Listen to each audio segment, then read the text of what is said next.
Oh my God, wait, look where we are. That's Marina Grande, Capri's only harbor. And right there, between the ferries and the fishing boats, and about 100 tourists trying to catch the funicular, is our girl for today. This is Vittoria, a 2022 Ferretti 860, 85 feet of very confident Italian white paint. And I already know this is going to be a good one. I'm Skye Vale, this is Vale Storm, and today we're finding out if Vittoria actually earns her spot in Capri, or if she's just pretty. Okay, first impression, she's sharp, like sculpted.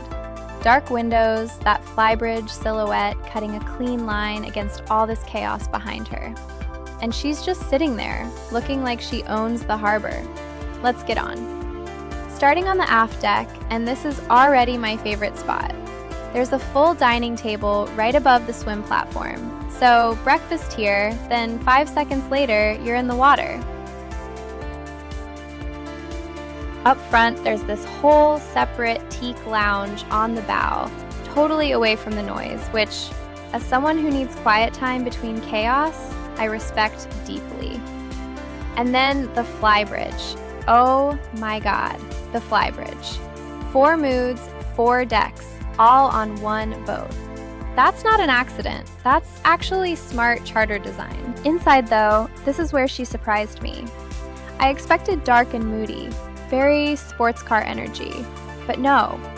Huge glass walls, warm teak floors, this bright open salon that does not feel like a performance boat at all. 4 ensuite cabins, sleeps 8, a master, a VIP, a twin, all done in this calm, neutral palette. Not flashy, just genuinely nice. Perfect for like 2 or 3 couples, or a family that actually likes each other. Now let's talk speed, because this is a Ferretti, and Ferretti does not play. She cruises at 24 knots, and here's why that actually matters. That's not a top speed flex. That's the difference between Capri to Amalfi being your whole exhausting day, or just part of your morning. That's freedom. That's real. And can we talk about the toy locker for 1 second? Sea bob, jet ski, paddle boards, an actual inflatable pool. I took the sea bob out near the Faralleone, and I am not the same person I was 10 minutes ago. So here's my honest take. Vittoria is gorgeous. She's fast, she's got real separate spaces, so nobody's fighting over one sunbed, and the toy game is unmatched.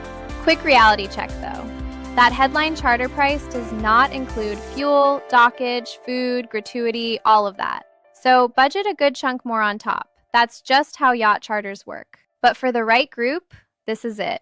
If you want fast, bright, and genuinely fun over quiet luxury boring, Vittoria is your yacht. Let me know which deck you'd claim first. Subscribe for the next one, and I will see you on the water.